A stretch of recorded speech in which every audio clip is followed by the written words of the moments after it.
Assalamualaikum Pak, selamat sore. Perkenalkan, saya Zulfan Taufik dari Desa Sukamaju. Di sini sebagai mahasiswa UMPR Fakultas Agama Islam di Muhammadiyah Palangkaraya. Kedatangan saya ke sini pertama ingin silaturahim kepada Bapak, kedua ingin wawancara mengenai TPQ Bapak untuk kegiatan pembelajaran materi kuliah kami untuk bikin makalah. Siap. Baik, yang ingin saya tanyakan yang pertama itu tentang kelembagaan ini Pak, kapan berdirinya, statusnya, berapa siswanya, dan berapa ustadz dan ustadzahnya. Monggo. Oke, baik. Sekadar diketahui bahwa lembaga kami itu bernama TPA Raudhatul Quran, berdiri sejak tanggal 22 Oktober tahun 2011. Kemudian status lembaga tersebut adalah swasta atau swadaya. Jumlah peserta didik untuk saat ini ada 41 peserta didik. Kemudian untuk sarana gedung itu berukuran 9 kali 7 dan itu juga bangunan sendiri. Jumlah gurunya ada 2, saya sendiri dengan istri yang kebetulan juga satu keluarga. Oke. Saya nyatet nggak apa-apa ya? Ya, silakan. Oke, yang kedua ini bagaimana sih sistem operasionalnya untuk TPQ yang Bapak pimpin? Sistem operasionalnya yang jelas dalam pelaksanaan operasional yang kami laksanakan adalah yang pertama kami merencanakan, kemudian setelah merencanakan melakukan pembelajaran, kegiatan proses belajar mengajar, dan juga mungkin ada evaluasi lah sedikit, mungkin seperti itu sih.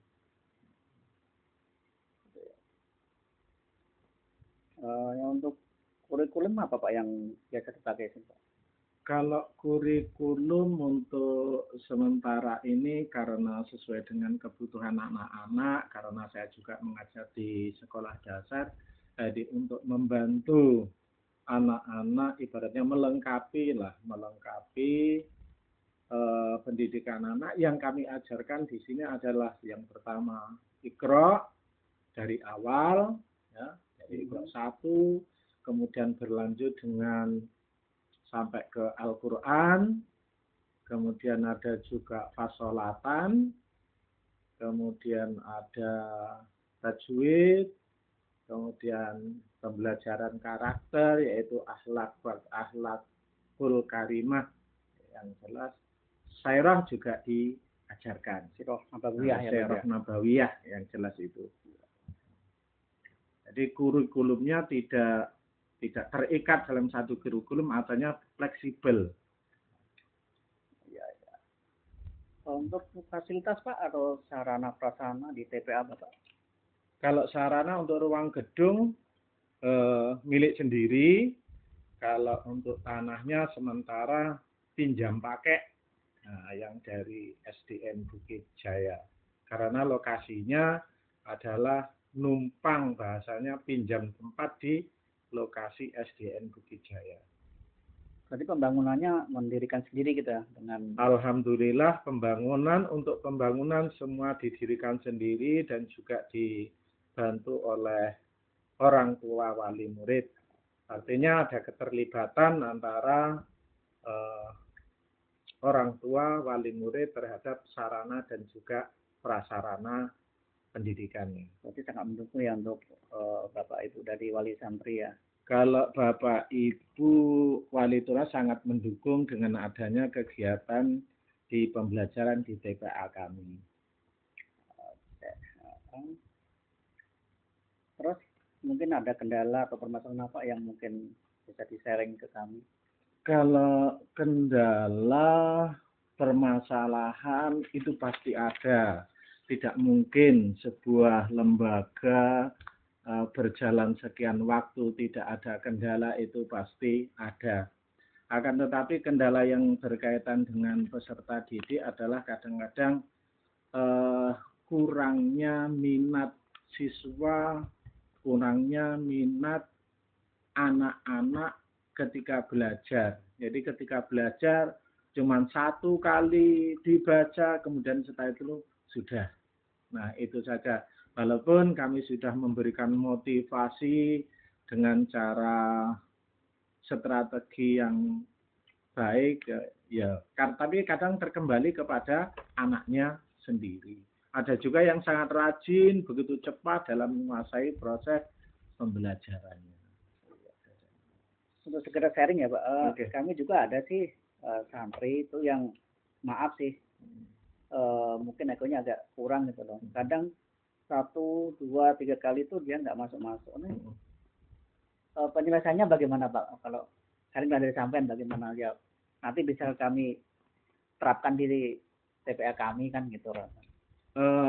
Untuk itu biasanya kami melakukan pendekatan kualitatif, artinya kita dekati anak peserta didiknya, kita ajak, kita berikan motivasi bahwa belajar ilmu agama itu sangat penting. Ya walaupun untuk saat ini belum bisa terpakai, tapi nanti di kemudian hari atau mungkin bahkan di usia tuanya itu sangat bermanfaat. Kalau ada lagi ya, ini kendala yang mungkin dari yang Iqra ya, untuk yang Al-Quran. Yang Al-Quran itu biasanya kalau tak tekankan tertib, walaupun ya maaf nggak sempurna lah. Nah itu maksudnya apa kita metodenya itu harus ini, oh ini dengung atau ini bagaimana gitu, atau mungkin salah satu dulu mungkin, oh ini dibaca Ilhar dulu atau jelas dulu, besoknya baru kasih penjelasan yang ini Ifa misalnya gitu atau bagaimana?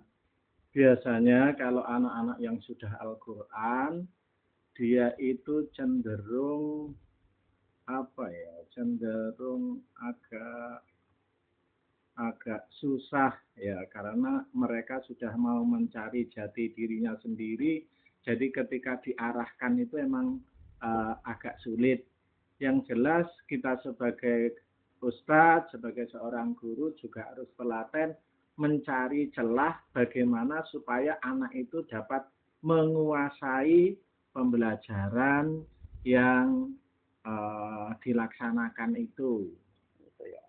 Yang jelas untuk anak-anak sekarang kalau sudah di tingkat SMP itu rata-rata minat untuk belajar mengaji, membaca Al-Quran itu sudah agak kurang. Kecuali memang ada dorongan dari pihak keluarga, lingkungannya sangat mendukung, nah itu baru sangat baik. Biasanya seperti itu yang pernah saya alami. Jadi sama aja ya, untuk yang SMP ke atas itu memang rata-rata udah nggak ngaji gitu ya. Rata-rata kalau sudah di SMP. Tetapi saya masih punya beberapa anak-anak yang kalau SMP ada beberapa anak, yang SMK bahkan sekarang masih ada, selalu rajin. Cuman karena ketika sudah SMA dia mempunyai nalarnya itu sudah bisa nalar, sudah bisa membedakan ke arah mana gitu loh, ke arah mana tujuan pembelajaran itu gitu. Makanya masih ada anak-anak SMK yang belajar. Oke, mungkin cukup aja Pak ya kira-kira ya. Terima kasih lah atas sharingnya. Oke, terima kasih. Assalamualaikum warahmatullahi wabarakatuh. Waalaikumsalam.